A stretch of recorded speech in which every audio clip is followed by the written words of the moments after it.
તાલુકાની દહેજ ગામની ઋષિરૂપ સોસાયટી ખાતેથી એક દિવસમાં વધુ એક પિસ્તોલ અને 5 કારતૂસ સાથે એક ઇસમની અટકાયત કરી કાયદેસરની કાર્યવાહી કરી।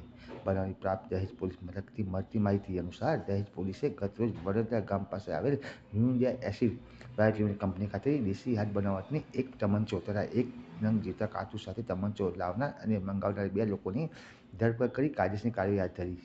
ત્યારે સાંજે જ દહેજ પોલીસને બીજો એક આર્મ ગુનો શોધી કાઢી કાયદેસરની કાર્યવાહી હાથ ધરી હતી। દહેજ પીઆઈ એચ.વી. ઝાલાની સૂચનાથી સર્વેલન્સ સ્ટાફના માણસો દહેજ મથકના વિસ્તારમાં પેટ્રોલિંગમાં હતા। તે દરમિયાન સર્વેલન્સ સ્ટાફના માણસોને માહિતી મળી હતી કે દહેજ વાડિયા ચોકડી પાસે આવેલ ઋષિરૂપ સોસાયટી જવાહરલાલ યાદવના મકાનમાં રહેતા અમનકુમાર મુનીલાલ મંડલ પોતાની પાસે દેશી હાથ બનાવટની પિસ્તોલ રાખે છે। માહિતીના આધારે પોલીસે સ્થળ તપાસ કરતા એક ઇસમ અમનકુમાર મુનીલાલ મંડલ હાજર મળી આવ્યા હતા। પોલીસે તેની ઝડપી કરતા તેની પાસેથી એક દેશી હાથ બનાવટની પિસ્તોલ તથા 5 જીવતા કારતૂસ મળી આવ્યા હતા। પોલીસે તેના વિરુદ્ધ ધી આર્મ એક્ટ સહિતની કલમો નોંધી વધુ તપાસ હાથ ધરી છે। તેની પાસેથી મળી આવેલ દેશી હાથ બનાવટની પિસ્તોલ કિંમત 20,000 અને 5 નંગ જીવતા કારતૂસ કિંમત 500 અને એક મોબાઈલ મળી કુલ 25,500 મુદ્દામાલ કબજે કર્યો છે।